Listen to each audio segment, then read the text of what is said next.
มื้อนี้ก็เสนอเมนูตามใจเมียคือเก่าครับเมียเฮ็ดอิหยังให้กินก็กินคือเก่าตามใจเมียเลยมาตลาดวันนี้แม่พญาก็บ่ฮู้ว่าสิมาซื้อหยังดอกตรงลิ้วๆเข้าไปเบิ่งซะก่อนตั้งใจว่าสิไปซื้ออีหลีเขาเจ้าก็บ่ขายว่าซั่นแม่พญาก็จมไปแต่ลงรถไปพี่ล่ะพี่น้อง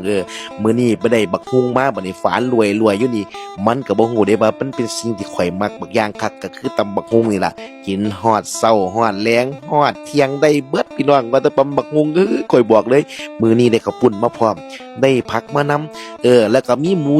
ยอวันนี้จะตำให้มันสุดยอดไปเลยว่าท่านเมียข่อยว่าเอาจัดไปเท่าสนอกนะพุ่นนะมีส่วนรวมอยู่เด้ข่อยก็ได้มานั่งเลี้ยงผักเลี้ยงหยังแล้วก็เลี้ยงข้าวปุ้นเว้าเลี้ยงตำบักหุ่งนี่ข่อยบอกเลยว่าโอ้มันเป็นอีหยังที่สุดยอดบักอย่างคักที่มันขาดบ่ได้บ้านเฮานี่คันเว้าเลี้ยงตำบักหุ่งปั๊บนั่งกินซุ้มกันนี่แห้งแซ่บแห้งเด้พี่น้องเนาะแห้งมีผักหลายๆปานนี้ผักเยอะๆโอ้ยมื้อนั้นข่อยเห็นเขากินกับไข่มดแดงข่อยละอยากแห้งพี่น้องอยากเอาไข่มดแดงมาเทหาดเด้ว่าซั่นเมียว่ามันโลละ200 300พุ่นนี้เท่าว่าท่าน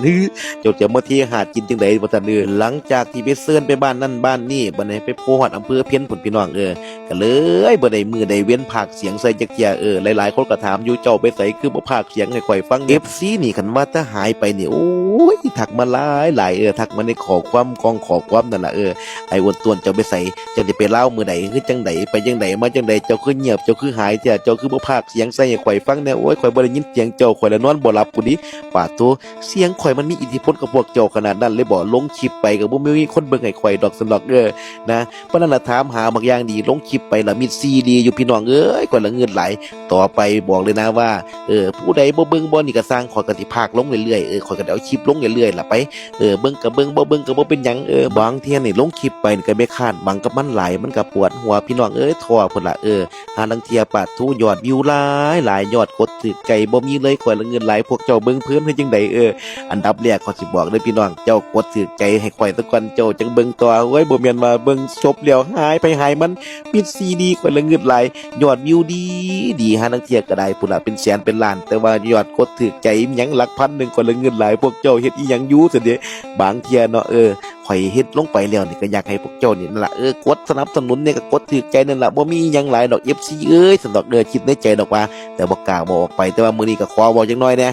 ระบายแหน่เพียงเนาะแต่ว่าคันบ่มีผู้ติดตามบ่มี FC ก็บ่มีมื้อนี้ก็ต้องขอบคุณ FC ทุกคนนะครับที่ซอยกดติดตามคอยรับชมรับฟังรับทุกอย่างน่ะพี่น้องว่าถ้าข่อยลงไปปั๊บนี่โอ้โหบางคนนี่บ่ทันได้อีหยังอยู่กดปั๊บโหลดแชร์ปั๊บโหลดคันว่าถ้าเป็นอ้ายอ้วนต้นก็ต้องขอบคุณ FC แฟนคลับหลายๆถ้าไม่มี FC แฟนคลับก็คงไม่มีช่องอ้ายอ้วนต้นมื้อนี้คือกันพี่น้องนะมาบัดนี้ไก่แล้วเอาตักใส่โอ้ยหิวหลายพุ่นน้ำลายย่อยแล้วข่อยก็ได้คันเว้าเลี้ยงตำบักหุ่งนี่น้ำลายย่อยไปท่าเลยพี่น้องบอกเลยว่าสุดยอดเว้าเลี้ยงตำบักหุ่งนี่กินเบิดมื้อเบิดเว้นก็ได้มันเป็นของมักอยู่แล้วนะมันเป็นของที่มันคู่กับคนไทยบ่แม่นว่าคนที่ภาคอีสานดอกพี่น้อง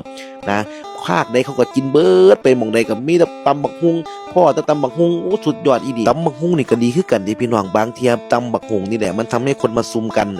ตำแล้วก็พากันมานั่งเว้าเพื่อนคนก็นั่งกินไปนำโอ้มีความสุขแฮงข่อยว่าแม่นบ่พี่น้องเจ้าว่าผู้ใดเป็นแน่ยกมือขึ้นคอมเมนต์มาเด้อพี่น้องเด้อมาแซ่บๆนำกัน